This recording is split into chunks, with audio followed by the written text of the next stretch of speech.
हमारी तरह एक वास्तविक व्यक्ति हैं, भगवान का प्रतिनिधित्व नहीं। जब वह संपूर्ण असीमित ज्ञान प्राप्त करने हेतु भगवान के सम हो जाता है, उनकी विज्ञानता का अनुमान नहीं मालूम किया जा सकता।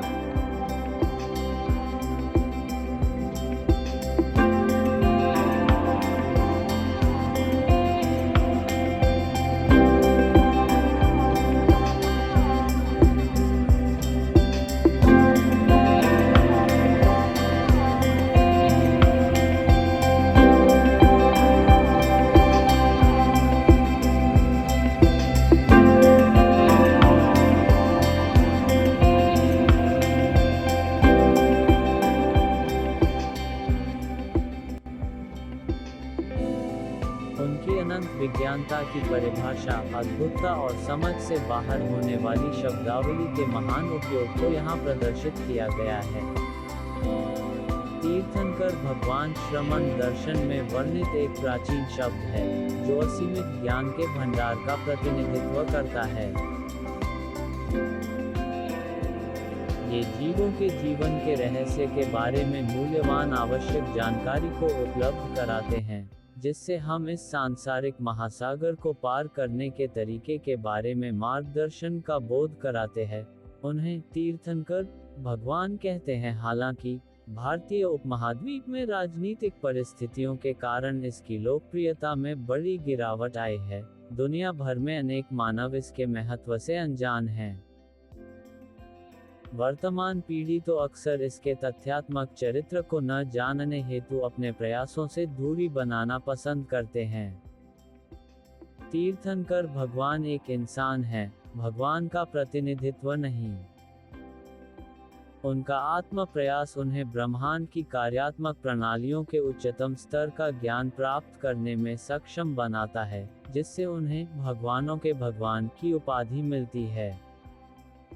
यह अनोखी क्षमता हर किसी में निहित होती है। जबकि अनेक व्यक्तियों ने भी इसी तरह का ज्ञान प्राप्त किया था, लेकिन कम समय अंतराल के कारण वे इसे साझा नहीं कर पाए, जिससे वे तीर्थंकरों के श्रेणी में नहीं कंसीडरेट किया और उन्होंने अपना ही कल्याण किया। इसके बावजूद सभी को दिव्य धरती पर एक ही स्थायी खुशी का स्थान मिला। अब हम इस वीडियो में माध्यम से आंतरिक धारणाओं के छिपे रहस्य और अज्ञात तत्वों का उजागर करते हैं। यह अमर ब्रह्मांड सुख और दुख दोनों से परिपूर्ण है, परंतु एक महत्वपूर्ण रहस्य ये भी है कि जन्म और मृत्यु के चक्र से स्थायी मुक्ति की दिलाने की क्षमता भी यहाँ मौजूद है। इसे प्राप्त करने के लिए आत्मा शुद्धता का विकास करना एक अभिन्न विषय है। इसका अभ्यास व्यक्ति को एक बार और हमेशा के लिए सांसारिक महासागर क्षेत्र में नेविगेट करने में सक्षम बनाता है। ब्रह्मांड में मानव क्षेत्र नामक एक विशिष्ट क्षेत्र है, जहां मनुष्य कर्मकांड की गतिविधियों में लिप्त रहते हैं, और कर्म ही व्यक्ति को तीर्थ रूपी महासागर से पार करने में एक टूल का काम करता है, और यही कर्मनाट जन्म और मृत्यु के चक्र से मुक्त कराने के लिए एक शक्तिशाली उपकरण बन जाता है। संसार सागर को पार करने की प्रणाली केवल तीर्थंकरों को ही ज्ञात है, जो दिशा मार्ग द्वारा और इसके क्वांटम सिद्धांत का उपदेश देकर जनता को प्रेरित करते हैं। जनता को संबोधित करने से पहले उन्हें स्वयं पूर्ण ज्ञान उत्पन्न करना होता है और फिर संवत्सरण गैलरी में संपूर्ण तत्वों के ज्ञान का परिचय प्रवचन द्वारा दिया जाता है। उपदेश पूरे ब्रह्मांड में चरणों में प्रकट होता है। कुछ अन्य मानव भी समज्ञान प्राप्त करते हैं, परंतु उनके जीवन में समय अभाव के कारण प्रवचन देने का पर्याप्त समय नहीं मिलता, क्योंकि अक्सर मृत्यु व मोक्ष जाने के कगार पर होते हैं। समान ज्ञान होते हुए भी उपदेश दीर्घा का प्रावधान नहीं मिलता। तीर्थंकर भगवान का जन्म पिछले जन्मों में अर्जित तीर्थंकर कर्मों के बंधन के द्वारा एक विशेष स्थिति उत्पन्न होती है। ये बंधन 9 अवस्थाओं के माध्यम से क्रमशः वृद्धि रूप में शुरू होती है और जीवन की 10वीं अवस्था में तीर्थंकर बनने में परिणत होता है।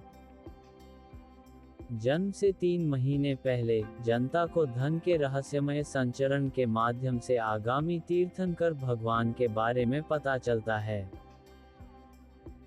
देव कुबेर विभिन्न प्रकार के धन की वर्षा करते हैं, जिससे लोग अमीर और खुशहाल होते हैं और जो उन्हें तीर्थंकर के आगमन की सूचना को दर्शाती हैं।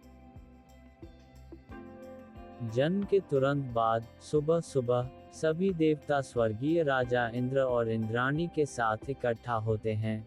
9 चेहरों वाले ऐरावत हाथी पर सवार होकर पहुंचते हैं। हर हाथी सर पर देवियों का डांस होता है। दृश्य का अवलोकन करना मुश्किल है। इंद्राणी निर्दिष्ट सुमेरु पर्वत पर नवन हेतु उत्सव के लिए नवजात शिशु को लेने के लिए रानी के कमरे में प्रवेश करती है। किसी भी अज्ञात अनहोनी को कम करने के लिए मां के पास एक कृत्रिम बच्चे को सुला दिया जाता है। नवन उत्सव के दौरान तीर्थंकर बालक को दिव्य बालियों और हार से सजाया जाता है। जन्म से ही दूरदर्शिता का ज्ञान होने के कारण वह अपनी मां का दूध नहीं पीता। भोजन आदि अमृत रस के माध्यम से होता है, जो देव इंद्र द्वारा उनके अंगूठे में प्रसारित किया जाता है। विभिन्न समारोहों के बाद सभी देवता शाही दरबार में एकत्रित होते हैं। इंद्रदेव बालक को उसके पिता राजा को सबसे भव्य, सुंदर और आकर्षक बच्चा को भेंट करते हैं। तीर्थंकर बालक पर एक नजर पड़ते ही उसे लगातार निहारने की भावना विकसित हो जाती है। शाही दरबार में इंद्रदेव भगवान के सम्मान में तांडव नृत्य करते हैं। कुछ घंटों के बाद वे स्वर्ग चले जाते हैं। जाने से पूर्व इंद्र ने तीर्थंकर की मां की सेवा के लिए कुछ देवियों को नियुक्त किया। यह अद्वितीय क्रियात्मक कार्यक्रम एक ऐसा भाग है जो हर तीर्थंकर भगवान के साथ ही घटित होता है, अन्य किसी के साथ नहीं। कुछ घंटे तीर्थंकर का लक्षण ही स्पष्टता व अद्वितीय होना है। कोई भी भगवान उनकी बराबरी नहीं कर सकता। तपस्या के समय को छोड़कर देवतागण हर समय देखभाल और मनोरंजन आदि के लिए उनके साथ रहते हैं। हालांकि तीर्थंकर को जन्म से ही दिव्य ज्ञान होता है, लेकिन वे पूर्ण ज्ञान प्राप्त करने तक उपदेश नहीं देते हैं। हमने तीर्थंकर भगवान की कुछ विशेषताओं को परिभाषित किया है। वह 1008 लक्षणों से युक्त होते हैं। अनेक फीचर में से कुछ का वर्णन यहाँ प्रस्तुत कर रहे हैं। एक बेहद शांत, भव्य, आकर्षक और अद्भुत चमकता हुआ चेहरा। पीठ का हिस्सा नहीं दिखाई पड़ना। किसी भी प्रकार का कोई भोजन नहीं, सिर्फ हवा। परछाई नहीं। एक प्रवचन गैलरी का प्रावधान। आइकन आकृति में एक समोच्चरण गैलरी का थीम दृश्य प्रक्षेपित किया गया है। ये जमीनी स्तर से 20,000 फीट ऊपर होता है और पहली सीढ़ी जमीन से 1 फीट ऊपर शुरू होती है, जिसका मतलब है कि गैलरी हवा में तैर रही है। प्रत्येक इंसान और प्राणी आसानी से गैलरी के शीर्ष पर पहुंच जाते हैं। चारों दिशाओं में बहुमूल्य रत्नों से निर्मित मान स्तंभ का प्रावधान। इसको देखने मात्र से व्यक्ति का मान गलित हो जाता है। घुंघराले बाल जिनका वृद्धि न होना और नाखून आदि भी।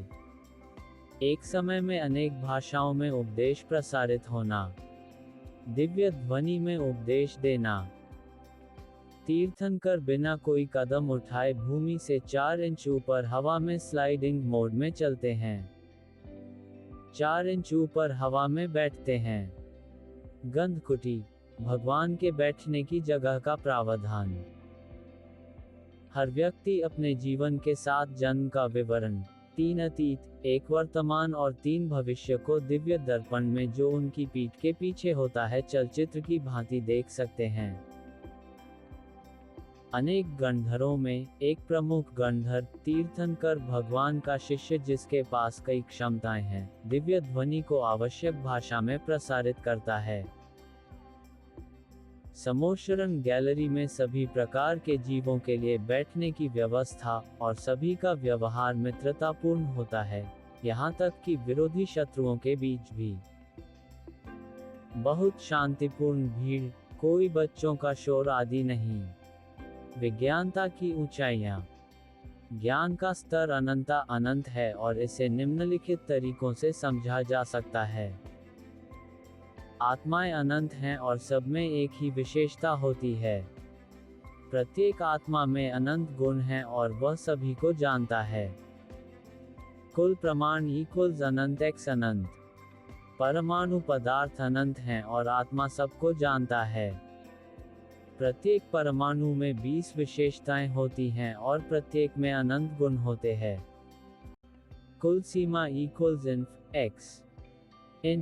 x 20x इन्फ। अन्य द्रव्य हैं समय, आकाश, धर्म, अधर्म तथा प्रत्येक में अनंत गुण। तीनों काल संबंधित। ज्ञान की कुल सीमा इक्वल्स अनंता अनंत x असंख्य संख्या। अतः उनसे कुछ भी छिपा नहीं रहता और क्षण भर में ही सब प्रत्यक्ष रूप से दिखाई पड़ता है। जैसा कि व्यक्त किया गया है, तीर्थंकर 1008 वर्णों से युक्त प्रतिष्ठित व्यक्ति होता है। कुछ का ही वर्णन किया गया है। मोक्ष निर्वासन के दौरान शरीर अपने अंतिम रूप में जिस भांति होता है वो कपूर की तरह वाष्पित हो जाता है। बाल और नाखून वाष्पित नहीं होते और वैसे ही बने रहते हैं, जिन्हें स्वर्गीय देवों द्वारा अग्नि दी जाती है। ये क्षण सबसे खुशी का माना जाता है और यह स्वयं में स्वयं की जीत है, इसलिए उस दिन द्वीप द्वारा प्रकाश प्रज्वलित करते हैं। ये देवों और मनुष्य दोनों के द्वारा मनाया जाता है। ये हर साल तीर्थंकर भगवान को ब्रह्मांड में सर्वोच्च दर्जा प्राप्त करने के लिए खुशी से जश्न मनाने का तरीका है। इस अवसर को दीपावली के नाम से जाना जाता है। उपरोक्त कथन दर्शाता है कि तीर्थंकर का कोई विशिष्ट धर्म नहीं होता है और वह तो केवल सच्चा मार्ग के लिए एक आध्यात्मिक उपदेश देते हैं। कितना आश्चर्यजनक है, वह हमें कभी भी ईश्वर से भीख मांगना नहीं सिखाते, क्योंकि वे हमारी आवश्यकताओं को पूरा नहीं करते। ज्ञातव्य है कि वर्तमान काल चक्र में 24 तीर्थंकरों का जन्म हुआ है और 2 का चित्र आइकॉन के माध्यम से प्रस्तुत किया गया है। पहले हैं श्री ऋषभ देव और आखिरी हैं श्री महावीर स्वामी।